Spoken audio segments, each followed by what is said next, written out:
All right, everyone, welcome back. Today we're going to talk. It's going to be I guess, a marketing show. I mean, what's going to be sort of a marketing show. We're going to talk about key performance indicators today. KPIs is what the jargon word that gets thrown out a lot. And Michael and I have been able to track our numbers for 3, 4, 5 years in a row now. So we know a good thing. We know a lot about KPIs and what numbers are important and what numbers to track. And the reason we're doing the show today based on KPIs is because if you're going to start marketing consistently, we've done shows in the past on specific marketing channels that work. If you're not tracking your key performance indicators, you're not going to know whether it's working or not. You're not going to have like confidence in your ability to like have income every month. You don't really have a business unless you have stuff to measure. Exactly. You don't have anything. It's just most businesses out there are just sort of like wing it. I'm talking about restaurants and retail places and any businesses. And they're like, well, if I have more money at the end of the month than I have at the beginning of the month, that things are working, but you don't really know what's working and what's not. You can't run and improve a business unless you have key performance indicators that let you know how you're doing at any given moment.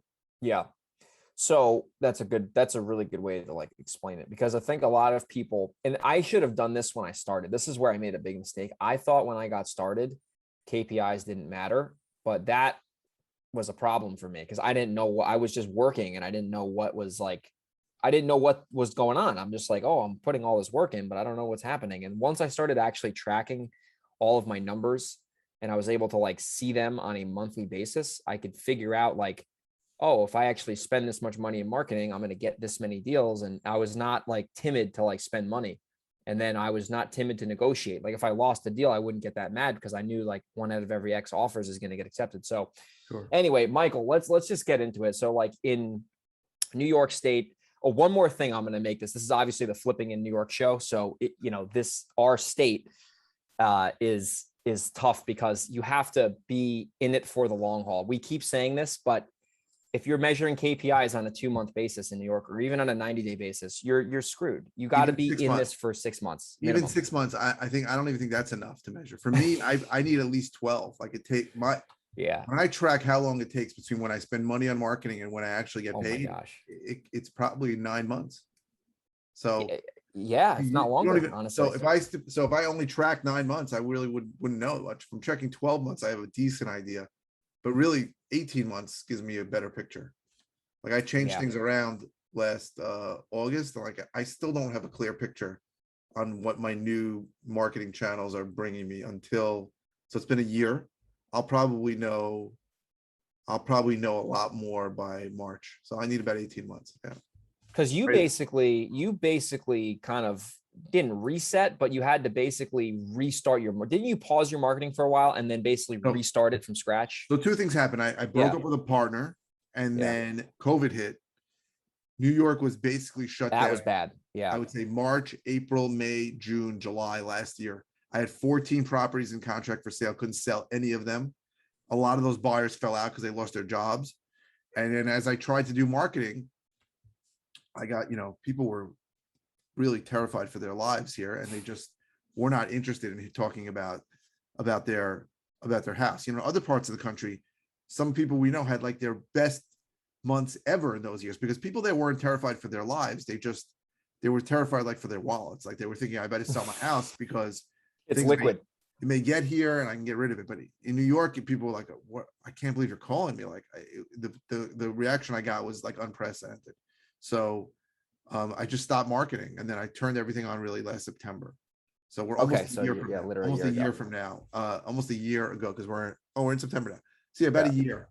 So I still don't really know all my numbers, but I think in about 6 months I'll have a better idea and I have a better let's talk about what numbers we track so that we can talk about what we're talking about. But that's one of the things, what you just said is a big deal because a lot of these gurus say, well, you got to know your numbers, but you're not going to know your numbers in the beginning. It's impossible because you don't have any numbers, right? And if you dabbled in a new marketing channel, I tried cold calling 2 weeks ago. I think I need 100 leads to get it. You don't know anything, right? You got to do it for a while to know things. And no one tells, really, when I first learned that, I was like, How come nobody ever told me that you need that? It takes a while to even get numbers to know. That's not But sexy, Michael. That right, doesn't sell courses, dude. know your That's numbers. sell. Know how many leads you need to get a deal. How the hell do you know that when you haven't gotten a deal yet? How do you know that You if need you to get 10 want deals to, before you know that. right? You need to get 10 because then you have averages at 10. If you don't have 10 Sometimes, yeah, deals, you don't know what shit. Yeah. sometimes you just get lucky, right? You get a deal and you think, oh, one lead equals one deal. That's great. If I spend $100 on marketing, I'm gonna get a deal. Like, but you need to know this over time. So that's for sure. But let's talk about what the actual numbers that we track. So you Yeah. want to start or Yeah, I'll start. So the bottom line in this business, we've said this over and over and over again. If you need to get leads on a daily basis, if you don't have leads coming in, whether they're leads from marketing or whether they're leads from other people or real estate agents, or you're making offers on the MLS, you need to get basically properties that you can make an offer on. That's the way I look at a lead, a property that you could make an offer on. That is a KPI, key performance indicator, that I can look at, and we'll unpack all of these. And I know if I get a certain amount of these leads, okay, which is properties that I can make an offer on, I'm going to make a select amount of offers. So I'll let you cover offers because leads is obviously like, you just need to get leads. And we have done shows on this. We have guests here that talk about this. There's not a scarcity of information on how to get leads on the New York Real Estate Radio show. Correct. We track leads. I track appointments. So that can mean either physical appointment live, Yeah, or a phone appointment where you're actually going to delve into it. So a sales call. Yeah. Right. So track leads, appointments, and then offers. Now, the truth is every single appointment should result in an offer, right? With rare exception, occasionally somebody tells you, you're going on, you're talking to somebody or you go on an appointment where the guy is really not interested in selling. It's very rare. Yeah. But if a guy's interested, you gotta make an offer. Now, I have a bunch of students that have a big problem with making offers when somebody tells them that they want more money than they want to give. And I tell them every time, just make the offer. Somebody says they won't sell for less than 600 and you want to buy it for 300, put in an offer for 300. Always put an offer. And it's hard mentally to do that, right? Because you think they're going to yell at you, they're going to be insulted, you're wasting your time, but you always want to make offers. So you want to track, and everything we're tracking, you want to track by marketing channel. So let's say you're cold calling and you're texting and you're mailing, just for example. You want to track how much money you're spending, how many leads you're getting for each channel, so you can compare. You want to track how many appointments you're getting, which is really how many leads really turned out to be somebody who is interested in selling, how many offers you're going to make. And then you want to track how many actually get the contract and how many you get under contract. And again, you want to track them by lead channel. It's really, really important to know that, because after you do this for a year or two, you may notice that one of your marketing channels sucks crap and one of your marketing channels is really good. And you may say, I can give up my crappy marketing channel and I could put more money into the other one. Now, you may not always have to do that. I'm not saying you always want to be adjusting your marketing channels, because I have marketing channels that give me less return on investment and ones that give more, but if they're not really expensive, I don't mind keeping them going. But you want to be able to know, so let's say after a year, per marketing channel, how many leads it takes to get an appointment, how many leads it takes to get a deal, to get a contract. And then you want to track the most important number by far is your return on investment. So when you actually monetize that contract, either by assigning it and selling it wholesale or by closing on it and wholesaling it or closing on it or doing rehab, how much money you're making. That's the most important thing, is your return on investment. In other words, if you told me you had a marketing channel that was giving you needed 40 leads to get a deal, and you had another marketing channel, only need 20 leads to get a deal, but the one that that needed a lot more leads, you were making a lot more money on, it's probably still a better marketing channel. So you have to, the most important thing is how much money you spend versus how much money you take out. That's 100%. the most important. Dollars in, dollars out all day long. Return on That's the best. And that takes, especially like you said, if you're taking deals down, like I will rehab a house and that will take another 6 months. So it takes 6 months to get the damn deal, Right. and then 6 months to sell it. You're at a year, right? You're at a year.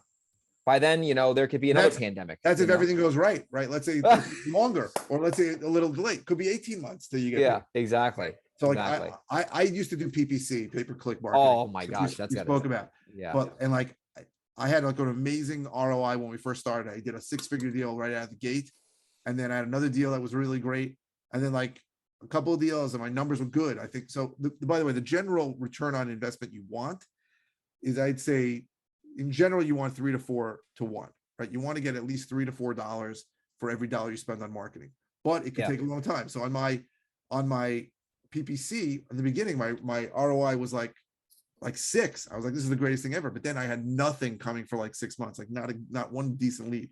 So my ROI went down to like 2.5. And then I had a deal that closed. So I ended up with like a 3. So it's not terrible, but like you only know these numbers by doing them a long time, especially if you're doing rehabbing, because the rehabbing takes forever. And then selling the property takes a long time, right? The rehab is not going to take less than 3 months. Selling the property is not going to take less than 3 months. That's 6 months if everything goes exactly to plan. So yeah, it's a whole nother planet. And that's why you got to be in it for the long haul. So like when you're tracking leads, you're tracking offers, you're tracking contracts. I think the one KPI that really changed the game for me, and this is like, well, I did this one day. I was like, how many deals have I closed? This is a couple years ago. And then how many leads did I get? Right. And I just looked at it and I'm like, oh my gosh, this is a couple years ago. It was like every 40 or something leads, I'd get a deal. So that taught me like, okay, this is the new standard. How do I improve that? Now it's 20, right? Because I've changed a few things in my business and like I got a little more strict on what a lead is. But like the reason this is so important for people to listen to, especially if there's new people listening, is when you know your numbers and you know your averages, you're not going to get disappointed when deals don't go your way. I mean, I'll tell you what, Michael, you're the same. We have crap happen to us every single day. There is some drama, whether it's an oil tank. I mean, I have a property right now in New Jersey. There's 2 buried oil tanks that are leaking. There's a state of New Jersey involved. There's a DEC involved.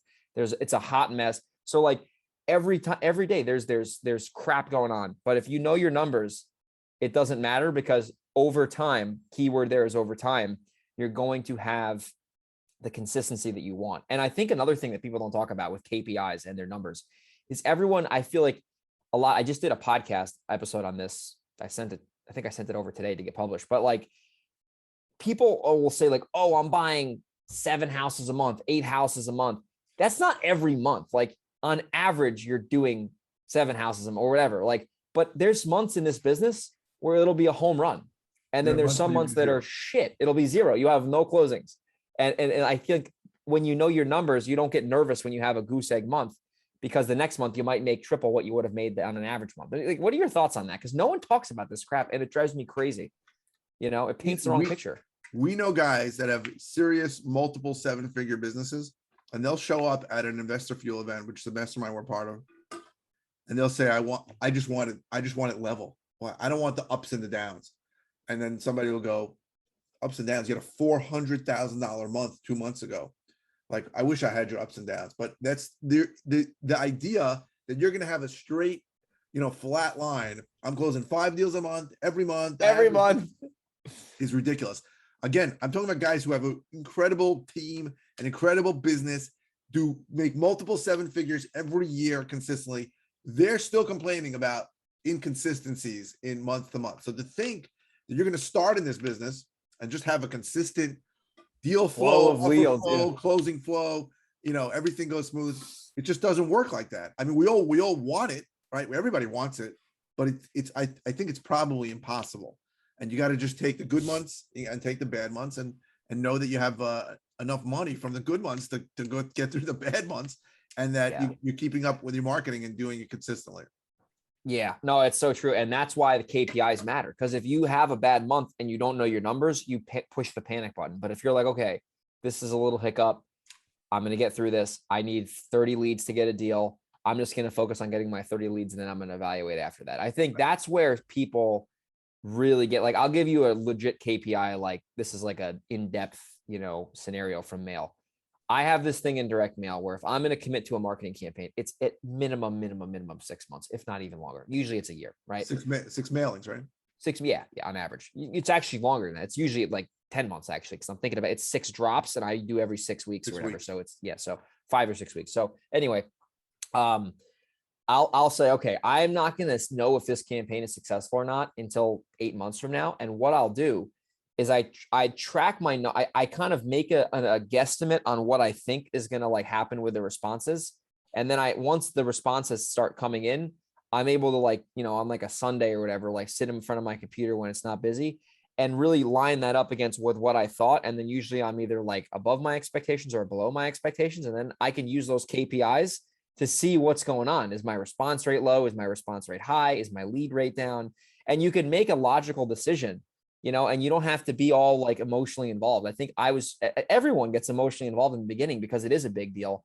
But when you're able to kind of just look at these numbers and just make decisions off of the numbers, you're Right. going to have consistency like over time. It's just going to Sure. be a lot easier to make decisions, And the purpose of having multiple KPIs and not just an ROI is to if there is a problem, right? If your ROI is not what you want, you can look at your KPIs and decide where's the issue, right? So if you send the mailing out and you got almost no response and no leads from it, maybe the piece is wrong, maybe the list is wrong, something's wrong. If you got a lot of leads, but you're not getting any appointments or making offers, then the problem could be in qualifying the leads, or the problem could be in the sales process. Yeah. If you're getting appointments and you're making offers, but no one's accepting your offer, then something's probably wrong in the sales process, right? And how you're converting it. So you're able to analyze and say, you know what, I need to hire an acquisition manager because I suck at converting leads. Yeah. Right? Or I need to hire a leads manager because I suck at qualifying leads and turning them into appointments. So whatever,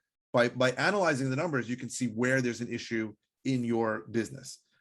Without that, you don't know what's wrong, right? It could be a lot of different things that are wrong. But I went to one of these Sharper events, and I got to go to one of those, by the way. Next time there's one, we should go together. It's great. There's one in Chicago real soon. He does them frequently. Every quarter. Oh, okay. And I would go there. It's really good. And he so I tried. So he was talking about analyzing your business, and he doesn't just do real estate investors, but 99% of the people that are real estate investors. And so he's like, there's one key performance indicator that you need to track like all the time. That is the brick that builds the business, right? And I thought he wasn't going to give me an answer. So I'm like, so what is it for real estate investors? He goes, it's offers made. He goes, if you're making offers, you know that your leads are coming in, you know that the leads are being qualified. And if you're decent at coming up with offers and decent at converting people, then you're going to end up with a deal. So right now, that is the main thing. Like I want to make 30 offers a month. That's like my goal. I'm not there, but I'm in the 20s now. And like, I want to be making 30 offers a month. I know, and I say this to the team all the time. I go, I know if I'm making at least 20 offers a month, I go, these will turn into deals later. Like I just had one, I was out the last 2 days, but 4, so we do QC calls after the offer's made, where quality control, where we see if they're interested. And all 4 said like, no, the offer's way too high. So like, I could have been discouraged by that. I'm like, well, maybe I'm offering too low, but the truth is I don't care, because even when the seller says the offer's too high, it doesn't mean they're not going to come back to you if circumstances change. And B, I'm only converting a percentage of my offers anyway, right? I'm only converting 1 out of 3 if I'm great, and 1 out of 4 probably more likely. So that's fine. So there's most people are going to say no. Like the idea that most people are going to say yes is crazy. But if I'm making the offers, I know the deals are going to be there over time. So I think that's really, really important. And I have people that come into my office and say, I've been a wholesaler for 2 years. And I go, great, how many offers have you made in 2 years? And they said 2. So I'm like, you spent 2 years, you made 1 offer a year. Well, everybody wants retail. All the leads suck. People were telling me that I'm like, you're not a wholesaler unless you're really making offers. Like I think it's the most important. That is the most important, man. You're preaching it. I love that, because at the end of the day, like it comes like off, like it's almost like you said that you called it a brick. I believe you call it a brick. Yeah, it's like the glue. That's how he defines it. Yeah, it's like the glue. Like the brick is what builds the business. It goes in, and sometimes it's very hard to figure out what the brick is in a business. The guy, so he has a partner, Eddie Wilson, who got up and spoke, and he said, like, sometimes it's not what you think. He said Foot Locker was having a real problem like 10 years ago, and they realized that the brick in their business, which is not what you think, was how many feet they measured. How many people came into the store and measured their feet. So they sent out like 1 million of these little foot measurers all over the place, and they found that for every foot that got measured, of every 4 pairs of feet that got measured, they sold a pair of sneakers. So they just, anytime you go into Foot Locker, they go, hey, do you want to get your foot measured? And like you and I would say, screw you, I know what size foot. Yeah, I'm getting my damn shoes and getting out of here. I've been a size 11 for 20 years. Same. But it works, right? And why it works isn't always so clear, but it works. Like the people who measure their feet, then they start looking for sneakers, and they know that a percentage of it. So making offers in our business is, somebody else describes it, because I used to, Gary Boomershine. So when I started doing direct mail, I used REI Vault, which is his company. And one of the guys there is a really good guy. And he's like, when you send out offers, those offers are like soldiers that work for you. He goes, you think they're not, right? You think you send out an offer and a guy goes, screw you, I'm not selling it that low. He goes, but that offer, as long as it's sent out in writing or email where it's something tangible that the guy can look at, he goes, that offer keeps working for you for a long time. He goes, because circumstances change, motivation changes, and you're probably the only guy who sent out an offer. I mean, think about it, right? So you have a seller, and this happened to me 4 times over the last 2 days. Seller wants too much, right? More than Every seller I talk to wants too much, right? Especially in San Diego and in where we are. Sure. So yeah. 9 out of 10 investors are not going to make an offer, right? Seller says, I want 650. You want to pay 400. 9 out of 10 guys are never going to have the balls to say, here's 400 and here it is in writing. And I've had people say, don't bother. So I always get an email address, or if they don't have email, then an actual physical address before I give the number, right? Because all your leverage is gone once you give the number on the offer. But I always send that offer, always, right? I get it away and I send it to them, and they go, "Don't bother, it's too." And sometimes they're right, but sometimes they come back, right? Sometimes a year later they'll come back and they'll say, "Hey," and they'll come back with their tail between it. Let's say, "Are you still interested in buying?" And that happens to me all the time, right? And people don't get it. And a lot of newbies are afraid; they're terrified. And I tell these people all the time, I go, make the offer and send it in writing every time, whatever you can pay. Because offers are the brick that builds our business, and offers are soldiers that go out and work for you forever. When you're sleeping. Yeah. Exactly. It's like, that's the real passive income is offers, not stupid ass rentals that don't cash flow. Stupid. I've been getting fucked on rentals for the last like year, and I'm just like terrified. Offers make more sense. You asked for it, right? I know. No, they're all gonna cash flow. Just right now, they're not cash flowing because I bought dogs. But anyway, what is it like? Oh, it's really offer. And if you think about it, you can't make an offer unless you've got a lead. And you can't make an offer unless that lead is qualified, and that lead you have some kind of appointment, either phone or yes. face-to-face. So if you're making offers, those things are working, right? If you're making those things are, so it's almost a given.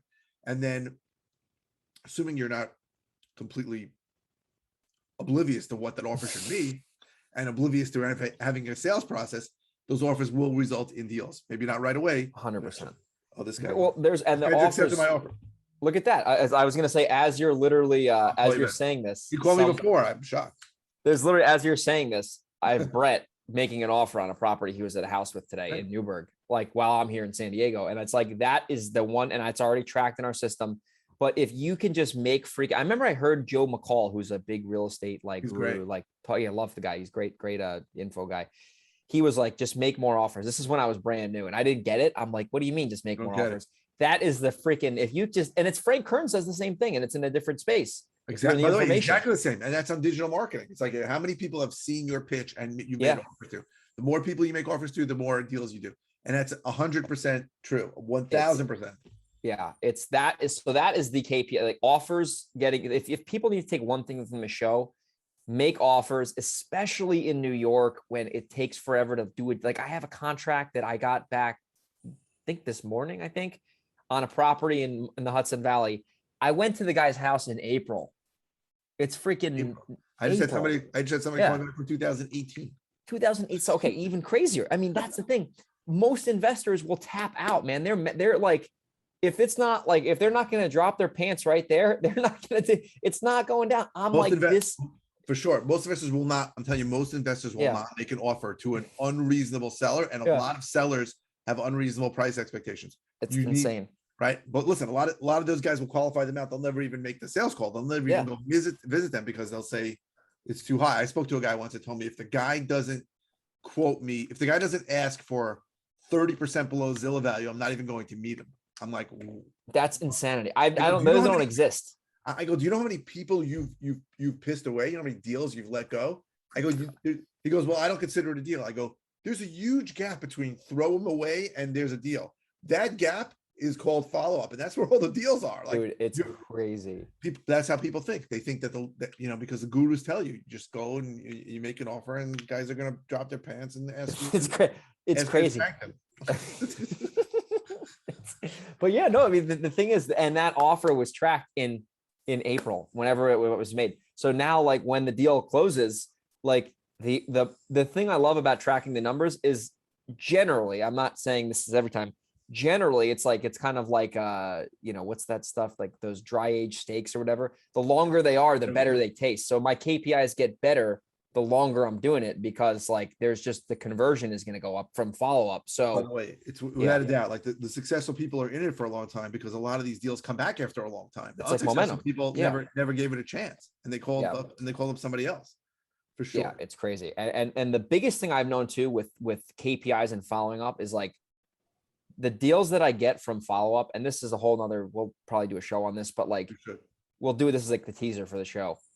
It's so much easier to get the damn deal on follow up in terms of other investors. Like the problem, I run into problems sometimes, especially in San Diego and even in Hudson Valley, this happens more often than not now, is when you get a real reactionary person, that's when they're going to like, that's if there is going to be a competitive scenario, it's like this hot lead right now, like, but that's not that, like the follow-up is where the like it's completely irrelevant. I've, at least in the Hudson Valley, I found like it with the follow-ups, they have already committed to selling to me. They just haven't done it so yet, you know, and that number, the offers made and that lead that came in a long time ago, it's like you have to do it or else you just shouldn't even be in this business, honestly. When you follow up consistently, you sending a message to that seller that you really want it. Yes. Yeah, Even exactly. Even if you're paying less than they want, even if somebody else maybe showed up and offered them more, who maybe they don't trust, if you stay with them, you're communicating to them that you really want it. And for a lot of sellers in a lot of situations, it's almost more important that they believe in you and they believe you're professional, right? Because you know, and I tell my team this all the time. I go, you cannot over communicate, right? When we get, sometimes we'll get a call from a good marketing channel, like a mailer, right? And I have 3 people in lead thing. I'm like, everybody contact them 3 times. And I said, I want to hear from some people. You guys are driving me crazy. I go, that's good. I like that. That's good. Yeah. Right? Because if they really have a problem that we can solve, it's never going to be a problem with how many times you contacted them. It's never. I agree with you. People don't think that. They think that, well, I'm going to piss off some lead that I can really help, and they're going to move on to another investor. But it's not like that. A lot of these people almost need to be shaken. They need to be shaken by the shirt. You're like over communicated with. So yes, that's so true. So tracking numbers is really, really important. And following up with them too. We should definitely do a show on follow up. Oh, we absolutely will. That might be our next show. But as we start to wrap the show up today, a quick story on what you just said. So I got a lead on Saturday, or it was Sunday. I don't know what's been going on. I've been getting all these SEO leads out of nowhere without really doing anything. Awesome. They're just, so I'm like, this is cool. This lady hits me up, Hudson Valley property. I just made money on this. I actually I've like wholesaled a lot of big deals in this one city. It's a shit city, but I don't know. You can get them so cheap, and people like, it's one of those cities where like you can get them really cheap still. And the buyers, those are the best places to wholesale, right? The lower income person. Yeah. So anyway, and she hits me up online. I call her literally 10 times. Call this lady 10 times. She like would not get on the phone. I've called her. It's ironic. I think her ex-husband used to go to the pool I used to be a lifeguard at because I skip traced them. And I'm like, holy shit, this is her ex-husband. So small world. Call this lady 10 times, doesn't answer. Give it to Brett. He calls her, doesn't answer. Email her twice. I get an email from her freaking like an hour ago. Hey, this is Arlene. I'm ready to sell. What's your cell phone number to talk? Amazing. Like that's, you have to follow up because you never know if they're reaching out to you, whether it's an internet lead or if they're responding to a random text message, they're probably interested in selling the house because most people ignore marketing. I get texts all the time from assholes. I ignore them all because I'm uninterested usually. But if they gave me a good offer, like anyway. But think that also a lot of people that we buy from are in a situation they don't really want to tell you about, or they don't even want to face, right? Like they're in foreclosure and they want to push it off. Like in New York, you have the ability to push off foreclosure for a really 10 years. long time. 10 years. So they don't want to face it. And you need to be that guy who's just, perseveres and is relentless in calling them. Yes. And the only bad thing that can happen from that is they'll say, stop calling me. And guess what? If they say that, they were never going to sell you the house anyway. There is no downside. It's counterintuitive because you think when you get in this business, if I don't say or do the right things and call or ask them the right amount of times, then someone's going to someone's gonna snake the deal. they're gonna go to some other guy who doesn't bother them. It's not like that. If they have a problem that you can solve, they will eventually respond to you or tell you never to call them again. Either way, it's a win. You can't lose. Can't lose. I agree with you 100%, man. At the end of the day, it's wrapping the show up. You got to track your numbers. You got to know and believe in your heart. Offers, like Michael says, are the brick that build the business, because that's like the glue between leads and money, honestly, is the offers. It's like the sandwich. And at the end of the day, if this is the New York radio podcast, you got to know, in our state of New York where you're doing business, hopefully, I'm assuming you wouldn't be listening to this if you're not doing deals in New York. If you're listening in Kansas and you think we're entertaining, I really appreciate it. Maybe you should leave us a review. But at the end of the day, like, you need to be tracking your numbers over the long haul. It's 12 months minimum, if not longer, because you need to have enough data because of the way the state works with all the attorneys and all that craziness. You got to track them for the long haul. So, Michael, I could talk about this for 3 hours. I know we're not going to torture our listeners that way. But the next show we'll probably do is going to be regarding follow-up and how to do it, because I think this really kind of stemmed a good topic that we can really add a lot of value on. So thank you, everyone, for listening. If this is your first time, please leave us a review on iTunes, copy this link, share it with people, tell everyone on the internet that this is the best podcast that's ever been created, better than Joe Rogan, better than, New York Times, whatever's big out there. And we'll see everyone on the next episode. Take care, everyone. Bye-bye.